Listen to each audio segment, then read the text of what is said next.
আমরা ব্যবসায়ীদের তরফ থেকে যেটা বলতে পারি যে প্রয়োজন হলে যদি আমাদের চাঁদা তুলেও যদি আমাদের এনবিআর এর সাথে যদি এঙ্গেজমেন্ট করা লাগে আমরা এঙ্গেজমেন্ট করব। একটা অঙ্ক দেখেছিলাম যে বাংলাদেশে বর্তমানে ট্যাক্স ভ্যাট খাতে কত টাকা কালেক্ট হচ্ছে।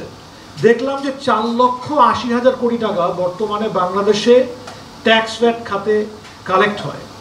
জন প্রতি যদি দেখা যায় 17,905 টাকা বাংলাদেশে কালেক্ট হয় ভ্যাট খাতে। এটা সারা বছরে পার ক্যাপিটা হিসাব করে দেখেছি 17,905 টাকা।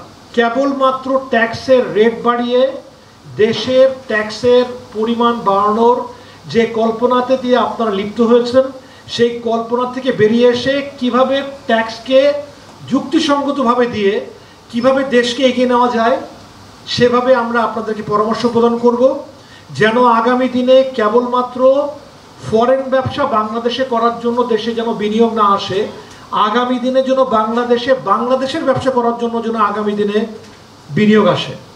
যে হাঁস সোনার ডিম দেয় সে হাঁসকে আমরা বাংলাদেশ বলবো, বিকজ আমরা তো বাংলাদেশের নাগরিক, আমাদের সকলকে তো দেশে বাস করতে হবে। আরেকটা ব্যবসা যে হাঁস যে সোনার ডিম দেয় সে হাঁসকে আমরা ব্যবসা বলবো। সো আমরা কখনোই চাবো না ব্যবসায়ী আকারে যে আমাদের দেশ ক্ষতিগ্রস্ত হোক, আমাদের ব্যবসা ক্ষতিগ্রস্ত হোক। আমরা যুক্তিসঙ্গতভাবে এগিয়ে নিয়ে কিভাবে আমাদের ট্যাক্সের রেটটাকে যুক্তিসঙ্গতভাবে রেখে আমরা কিভাবে বাংলাদেশকে এগিয়ে নিতে পারি সেই কল্পনায় আমরা লিপ্ত হব, সেই কাজ আমরা করে যাব, যেন আগামী দিনে বাংলাদেশ আরও ভালো থাকে এবং আমরা আরও ভালোভাবে বাংলাদেশে সুন্দরভাবে কর্মপরিবেশ পাই।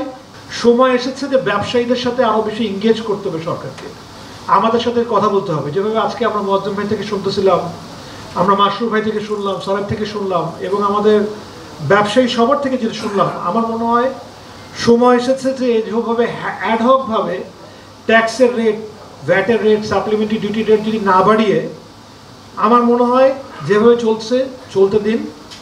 আমার মনে হয় কনসালটেশন শুরু করুন।